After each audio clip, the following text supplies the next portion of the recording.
Hey guys, this is Shubham Singh. Welcome to exam study. हम लोग start करते हैं सीटेट ईवीएस पेडागोजी पार्ट 5। जैसा कि आप जानते हैं कि मैं डेली सीटेट के जो भी वीडियोस हैं, चाहे ईवीएस पेडागोजी हो या मैथ्स पेडागोजी, आपके पास डेली वीडियोस आ ही रहे होंगे। तो उसी को आगे कंटिन्यू करते हैं ईवीएस की पेडागोजी को।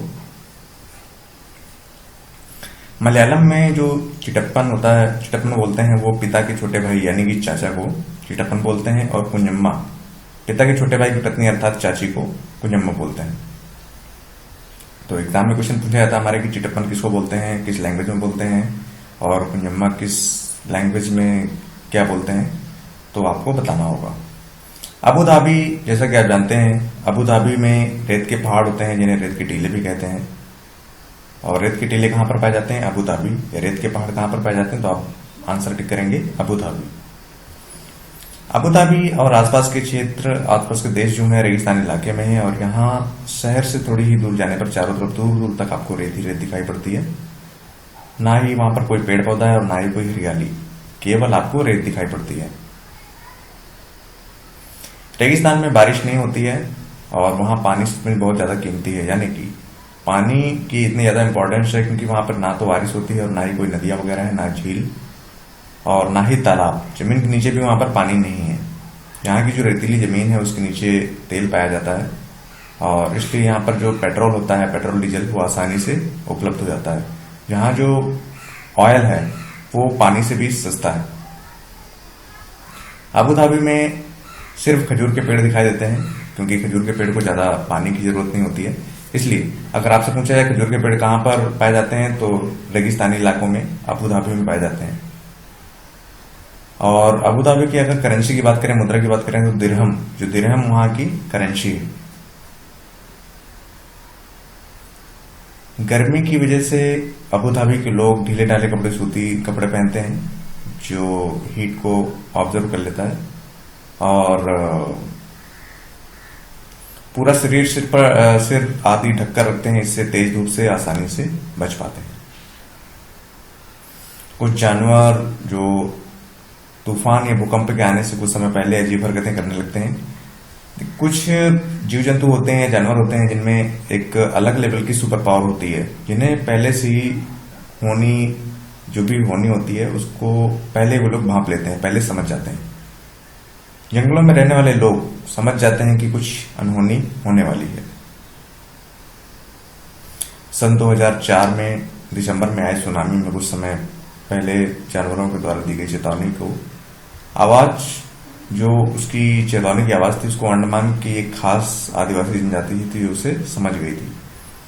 उन्होंने वह पूरा इलाका खाली कर दिया था, जिससे लोग सुनामी से बच गए थे। तो आपको क्वेश्चन पूछा जाएगा कि दिसंबर 2004 में कहां पर सुनामी आई थी, तो आप टिक करेंगे अंडमान। डॉल्फिन एक, जैसा आप जानते हैं, मछली है, और ये अलग अलग तरह की आवाजें निकालती है और एक दूसरे से बातें भी करती है। वैज्ञानिकों का ऐसा मानना है कि कई जानवर की अलग अलग अपना पूरी एक भाषा होती है, लैंग्वेज होती है, और बहुत से जानवर होते हैं जो किसी खास मौसम में लंबी गहरी नींद में चले जाते हैं, जैसे कि छिपकली। आपसे क्वेश्चन पूछा जाएगा कि ऐसा कौन सा जानवर है जो एक लंबी गहरी नींद में चला जाता है। आपके पास ऑप्शन होंगे, आप उसको आसानी से टिक कर पाएंगे। छिपकली।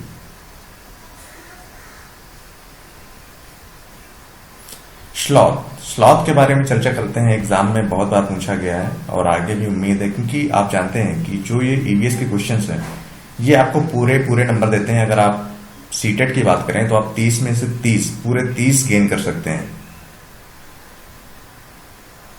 स्लॉथ के बारे में, भालू जैसा दिखने वाला है जानवर, बिल्कुल भालू की तरह दिखता है लेकिन भालू नहीं है। दिन में करीब 17 घंटे पेड़ों से उल्टा लटक कर मस्ती में सोता है, और ये जिस पेड़ में रहता है उसी पेड़ के पत्ते खाकर पलता है, यानी कि जीवित रहता है। अगर स्लॉथ की बात करें, 40 वर्ष तक के अपने जीवन काल में यह लगभग 8 पेड़ों पर इधर उधर उठने बैठने की तकलीफें उठाता है। सप्ताह में एक बार शौच करने के लिए पेड़ से नीचे उतरता है। बाघ की बात करें, इसकी कुछ बाघ की कौन कौन सी खासियत होती है, क्या क्या उसमें पावर होती है। बाघ अंधेरे में हमसे 6 गुना बेहतर देख सकता है। और बाघ की मूछें जो होती हैं हवा में हुए कंपन को आसानी से भांप लेती हैं, जिससे उसे शिकार का सही स्थिति का पता चल पाता है और अंधेरे में अपना रास्ता ढूंढ लेता है। बाघ मौके के अनुसार अपनी आवाज बदल लेता है और बाघ का जो गुर्राना होता है लगभग 3 किलोमीटर की दूरी तक सुना जा सकता है।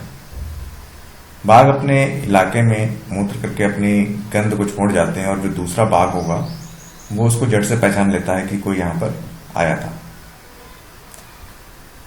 और इसकी खास बात है कि जो बाघ होता है हमारा, वो हवा से पत्तों के हिलने और शिकार के झाड़ियों में हिलने से हुई आवाज में अंतर को भांप लेता है। यानी कि अगर कोई एवं ही पत्ता अगर हिल रहा होगा या शिकार के लिए अगर झाड़ियों में कोई हिल रहा होगा तो उसमें से दोनों में वो डिफरेंस पता कर लेता है कि ये शिकार वाला है या ऐसे ही हवा से हिल रहा है। तो ये इसमें कुछ उसमें पावर होती है। बाघ के दोनों कान बाहर की ओर इकट्ठा करने के लिए अलग अलग दिशाओं में बहुत ज्यादा घूम भी जाते हैं, जिसे आसानी से वो सुन पाते हैं। जिम कॉर्बेट नेशनल पार्क कहाँ पर स्थित है, तो आप टिक करेंगे उत्तराखंड में। और जो घाना पक्षी विहार है वो कहाँ पर है, वो है राजस्थान के भरतपुर जिले में। तो दोस्तों ये कुछ इंपॉर्टेंट क्वेश्चन थे जो भी ईवीएस से एनसीईआरटी बेस्ड हैं और सारे बार बार रिपीट होने वाले क्वेश्चन हैं। आपको अगर यकीन ना हो तो आप प्रीवियस पेपर देख सकते हैं और जो भी एग्जाम में आए हुए क्वेश्चन है वो देख सकते हैं, आप उनसे मिला सकते हैं। आपको खुद ब खुद यकीन हो जाएगा कि हाँ ऐसे क्वेश्चन पूछे जाते हैं और ये बार बार रिपीट होते हैं हर साल सीटेट में। तो इनको आप अच्छे से प्रिपेयर करिए और जो भी पिछले वीडियो में जो मैंने डाले हैं उनको भी अच्छे से पढ़ते रहिए। और जो भी मैं क्वेश्चन आपको करा रहा हूँ ये एग्जाम में श्योर आपको देखने को मिलेंगे और जब आप खुद करके आएंगे तब आप बताएंगे कि नहीं मैं सही बोल रहा था। तो पढ़ते रहिए और देखते रहिए exam study. Okay, thank you.